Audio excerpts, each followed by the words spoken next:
बाबूच्या लग्नाला 20 वर्ष झाले होते. रोज त्याचे भांडणं व्हायचे बायकोसोबत. तो एका महाराजांकडे गेला. महाराजांना त्याने विचारलं की माझे भांडणं बंद करण्यासाठी मी काय करू.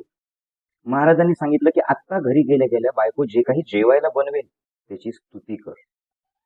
महाराजांनी सांगितल्याप्रमाणे तो घरी गेला, जेवण केलं, बायकोनी पराठे केले होते आणि त्यांनी मनापासून पराठे खूप सुंदर झाले, पहिल्यांदा मी असे पराठे खाल्ले असं म्हणून बायकोच्या स्वयंपाकाची स्तुती केली. बायकोनी झाडू घेतला आणि बाबूला बदड बदड बदडलं आणि म्हणाली, 20 वर्षात माझ्या जेवणाची तुम्ही कधी स्तुती केली नाही आणि आज पहिल्यांदाच शेजारच्या बाईने तिचा स्वयंपाक आणून दिला, तिचे पराठे तुम्हाला गोड लागतायत. दुसऱ्यांनी सांगितलं म्हणून ज्या वेळेला तुम्ही एखादी गोष्ट बोलता त्यात तुमचा भाव नसतो आणि मग समोरच्याला ते बरोबर कळतं.